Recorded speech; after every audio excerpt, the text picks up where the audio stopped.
welcome back to my channel mga ka-all-page. Nag-home service tayo sa Tanning Country ngayon, Marcos Highway, para mag-check nitong BIOS niya. 2016 yata ito model. Marami nito siya narinig pang ilalim, makalampag, saka mabigil yung manubela. Check natin kung saan ang gagaling yung sira. Demo ko sa inyo.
Brand new na, doon ka na sa buo kaysa papapress pa tayo.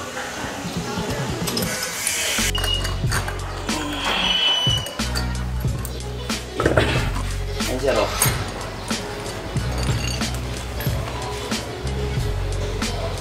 Ulit na yan dito. Ito, madalang na masira yung bushing natin. More on yan talaga kasi yun yung mga paypay. Malamang sira-shock niyan. Kaya checkin natin lahat, sir, para bago natin kalitin. Bago natin bilhin. May tagas yung wala, hindi na kasi may mga yung may tagas yung ano, gas type.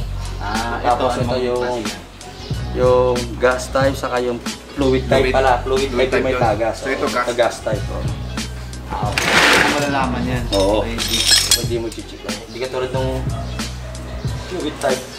Nakikita mo agad. Kasi 5 to 7 years talaga lalabas na yung mga pangilalim niya. Sira. Even talaga yung sa ganun sila. Tak, tak, tak, tak, tak, tak, tak, tak, tak. Pareho, pagsagad ha. Kasi bibiring yan dun sa axle. Minsan may tunog. Pero kung madalang mo narinig, normal yun. Pwede mo palagyan lang ng grasa. Tapos yung nalig mo na sunod-sunod na kahit kaliwang kabig kanan, ano yun, sira talaga yung CB-Game. Pero madalang mangyari yan. Nangyari yan, halimbawa, nabaha. Nabutas yung rubber boots. Pinasok ng tubig yung grasa, nangingigas yung grasa. Ito na ba ito? Pero dito. Baka inabot. Yung ginawa ko niyan after yung Ulysses na nakaraan eh, kaya ano doon sa Santol. Talaga? Hindi, inabot pa yung ano mo, saktong-sakto na. Tapos sakto yung prena mo. Oh? Bus na? No. Ayun, nabakal na tayo. Actually, may tumingin na ako ng brake pads last year kasi may tumingin dati. Ayun o. Ito makapal pa. Hindi naman talaga lagi pantayan. Hindi, pelanggan, hindi talaga pumapantay ang kain na nga. Sabi tuloy natin yung caliper. Usually naman, ito yung binablog natin eh.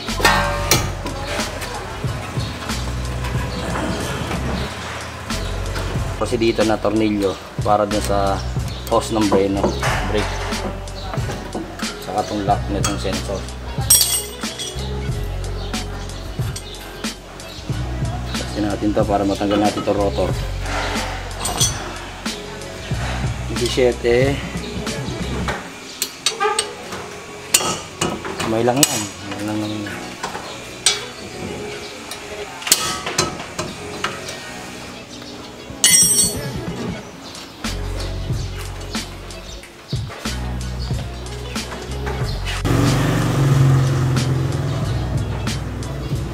Yung rotor beast, wala akong masabi, good pa to. Manipis na manipis, kaya ito ng liya or wala naman eh. Huh? Yung tama, okay ito rotor beast. Okay ba? Okay yan, kapal nga oh. So ano yun? Walang tama. Malamang, narinig mo niyan po namin breno ko dahil muna manipis na. Hindi na siya lumalapat na maayos. Saka to may mga sira yan. Check pa natin yan, sir.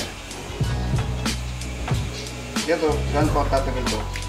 Hindi naman basta nasisira yan, sir. Basta huwag ka lang maano, yung metal to metal na preno. Basta hindi na ubos. Oo, hindi siya basta nasisira. Taon din yan. If ever na, pwede ma-replace yan. Oo, hindi nabibili yan sa replace. Ito rack end, pag sira to, maramdaman mo parang nahuhugot. Wala yan. Ito malambot na to. Yan yung ball joint. Tyrad. Ay, Tyrad. Ito yung sa manubela. Okay. May ang sakit nito, minsan pag kumakabig ka, kala mo sumusobra. Ay matagtag. Kasi nabiwigil pati. May cause na nabiwigil kasi malambot na siya. Kasi yung kumakabig eh. Tapos yung Tyrad naman, ay yung rock end. Pag sira naman, yun yung parang ma-extension yung pagliko mo kahit sagad ka na. Maramdaman mo parang sumusobra pa. Yan ang nagiging cause ng sira. Pero ito yung ball joint. Ito yung matagtag, may nalulubak ka. Matigas na matigas yan, hindi mo magagawa ng kamay pag-ayos. Sibuho natin yung bibili niya kasi sira na rin yung shock na yun. Sige. Isa na natin ano. So, yung suspension bushing. Tapos, Ano siya, ang bibili mo, hindi tayo bibili ng bushing. Isang buo na yan. Kasi magkasama naman yung alin yung magkasama? ball joint nito eh. Kasi sa isang suspension, ang magkasama, yung ball joint, tapos dalawang bushing. Okay. Kaysa magpapapress ka, konting-konti na lang, bago na. Bago na bili. Bago na lang. Oo, konti-konti na. Agad. Para alam mo parehong bago. Kasi kung ano, hindi ito mapapalitan. So okay naman. Pero tama yun, sa bago na na. Magkano naman niya, parang 1.8, 1.9, parang ganun yata isang set. Ano na yan? Kabilaan? Hindi, isa lang. Isa lang nun? Para napalit ko nung nakaraan linggo, ganun nga sir, yung sinet ko sa'yo, parang mga 15 kasama shock. Yung shock niya, kaya ba? Yun ang maganda. Yes. Japan yun, kaya ba?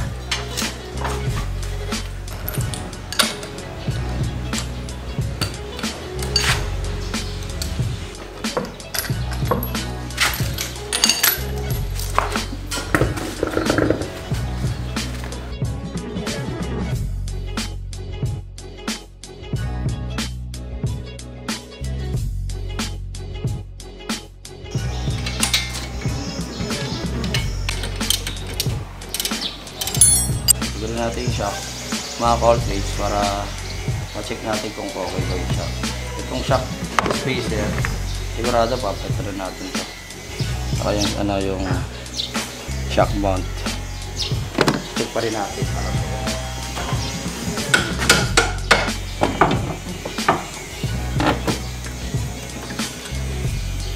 shock.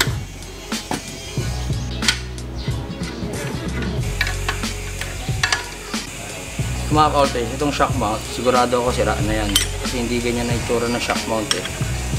Pag ba, ayos pa. Kapal yan. Pud-pud na to. Stuck pa to eh.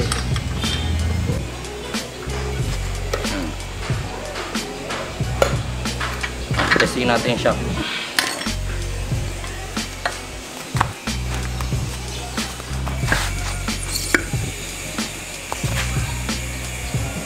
Dapat to sasagad. Sasagad. Hindi na siya ganun. Pasira na siya, mga ka-voltage. Hindi siya totaling ayos na ayos. Mga 50-50 to, oh. Hindi na. Hanggang dito na lang. Dapat sumasagad yan, ganun.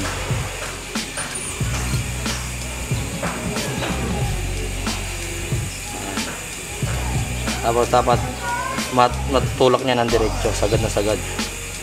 Wala. Kumahatak natin to. Palitin na to. Wala, parang pwede pa siya kasi hindi siya ganun katigas. Hindi siya ganun kaganda eh. Oo, 50-50 to. Ayun o. Tulip. Ayan yan. Tapos dapat ito nakapis na ganun siya. Ganyan dapat yan, hindi pwede nakaangat. Nakaangat sa dahil. Yes, sira yung shock mount saka yung shock. Itong shock mount number kasi nakaipit. Ang ganyan na lang ang clearance siya, dapat nakaipit na ganun. Nangyari, gulog. Ano pag mabababo na lubak na, tama yung malitin. Yan pa, panta na natin to. Voltage, baba natin yung engine support. Kasi hindi natin matatanggal yun. Hindi natin tatanggalin to. Hindi natin matatanggal to rin yun ng suspension. Tatanggalin mo lagi. Sa BIOS talaga ang ganito. Ito ang gagawin nyo.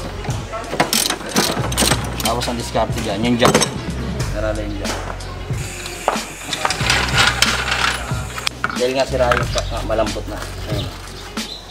Ito may mga napunit.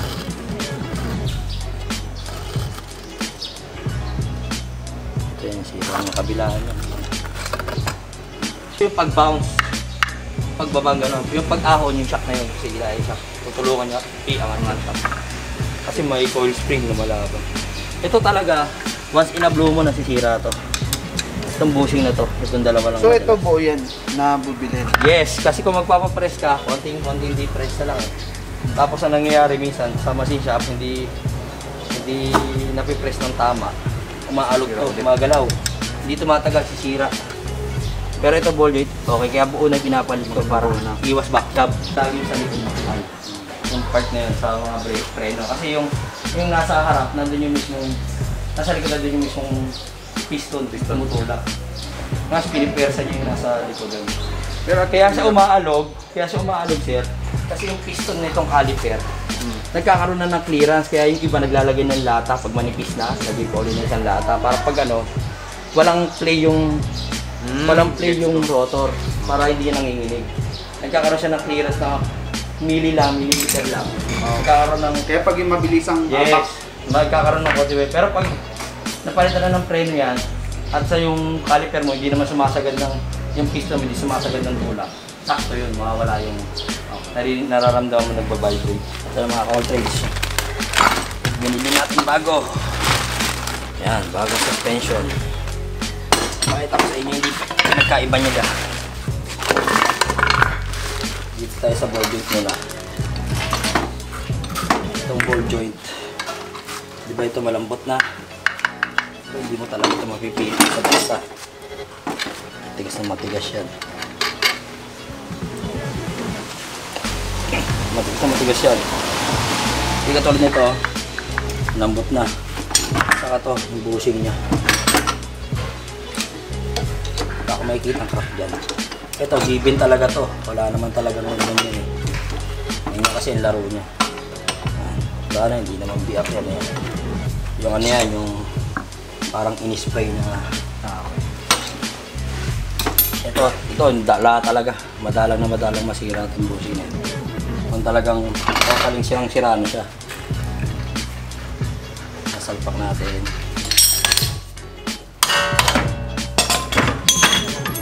Tapos ito. Yan.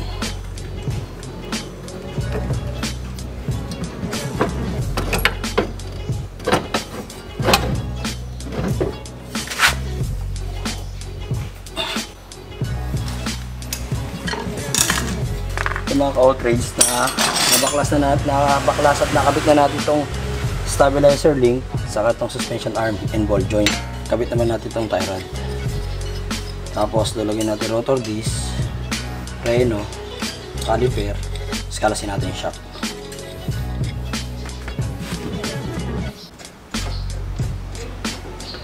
Lipat natin itong mga bakal nya. Lagyan natin yung preno.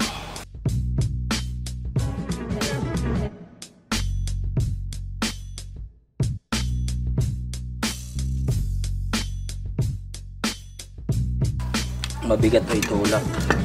Ito magaan. Lambot itulak. Kahit ayos pa siya, malambot na siya itulak. Ito medyo may prepare sa kapa.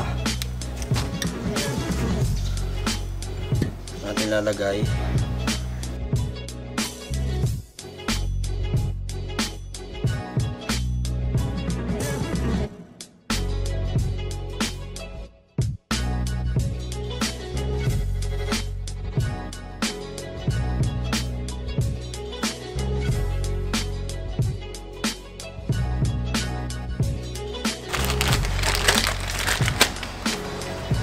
Yung dulo.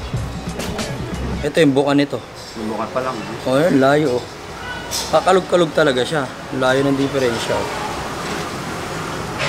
Ganun din mga medye.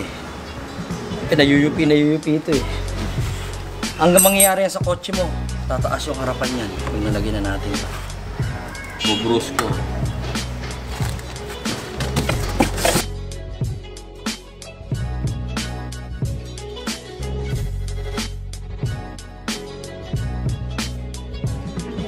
Salpak muna natin ito bago natin tanggalin itong suspension arm. Hindi kasi talaga natin matatanggal to. Pwede natin tinanggalin yung suspension arm.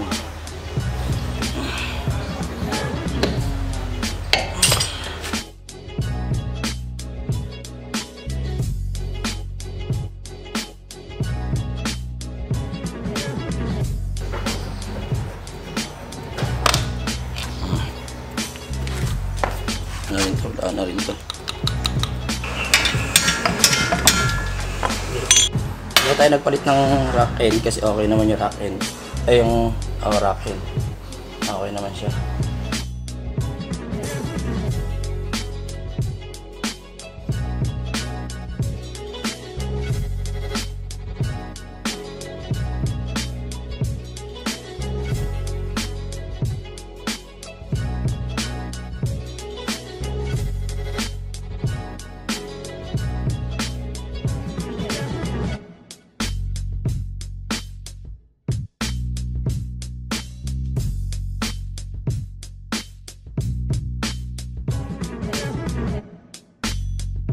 So mga ka-all-trade, nasalpak nga natin yung suspension. Kaya isang tornilyo nga hindi natin matanggal pag hindi natin tinanggal yung tornilyo nito sa ibabaw. Ayan, kakabit na natin siya. Nalagyan na natin yung mga gulong. Tapos i-change oil na natin. Pakalinis yung spark plug, palit ng cleaner and cleaner filter. Change oil na rin. Nilinis ng throttle body.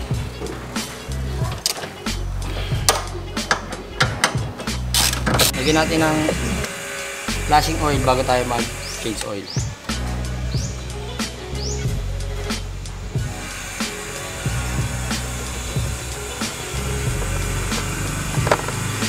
Start lang mga 3 minutes. Kaya siya. Madami kamay ko eh. Mga 3 minutes.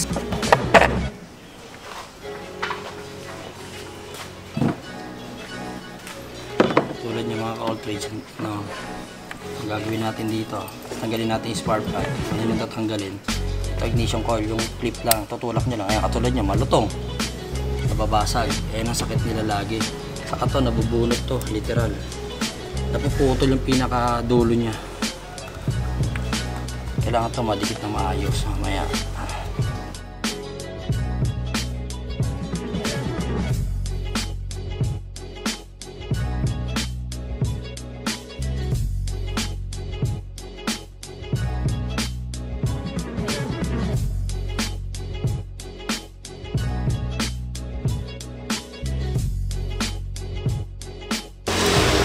Pa isa, problema nito lagi dito.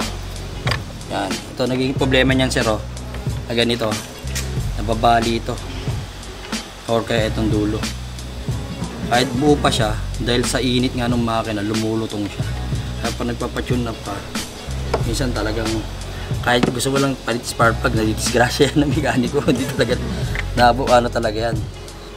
Sira ito, wala nang problema kahit magkapalit-palit yan. Ang importante dyan, itong mga socket, firing order, hindi magkapalit-palit. Pero yan naman sa ganyan, hindi. Madalas yan sa distributor, yung may mga wire. Itong mga ganyan harness, nakatutok na naman yan. Kasi pag nagkapalit yan, di aandar yan, pupugak-pugak kung umandar man. Start tas patay. Sa Honda, ang madalas ko na-encounter puputol ganyan, na yung IDSI na CT. Dahil wala spark plug nun eh. Mahal pa naman isa nito sir, 3.5. Replacement. Ignition coil. Ganyan? Circuit. 3.5. 3.5 or 1.8 yung replacement. Sa Toyota. Hindi, sa ano? Auto supply. Kasi mas mahal yata ang CVT fluid kaysa sa T4. Parang ganun. Kasi Pero pag ano sirain? CVT, madalas na-encounter ko yung CVT. Nababasag daw yung ibang mga parts eh. Si CVT, madalas ko na-encounter. Pero mas matipid sa gasolina. Parehulong naman. So, nagdo-drive naman kasi pare naman yan ano na eh, FI na eh. Pare na silang servo, wala silang karburador.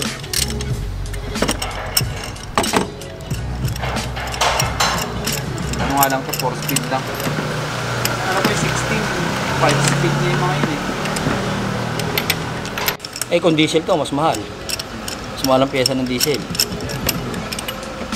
Yan nga, nag-change oil lang ako. Mas mausok. Kala ko kuha ko sa change oil. Hindi ito ano. Hindi ito iridium. Hindi ito iridium. Ordinary lang to. Iridium kasi matulis to. Tingnan mo yung iridium sa online sir. Iridium na spark plug. Iridium yung nakasulat. Na denso? Hindi, kahit yung NGK. Kahit denso, hindi yan ano eh. Kahit denso, tingnan mo sir. Pero alam ko ang iridium, matulis to. Parang lapis. Yung dulo ng ano, lapis. Yung parang titi na yan.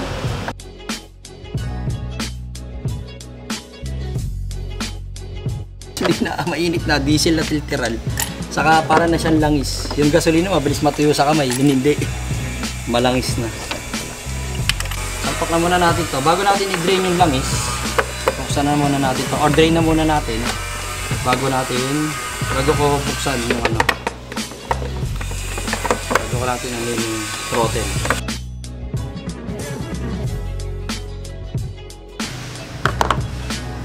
Baba tayo ng ano. Pili muna natin dito bago tayo maglinis ng throttle body. Pili natin yung battery.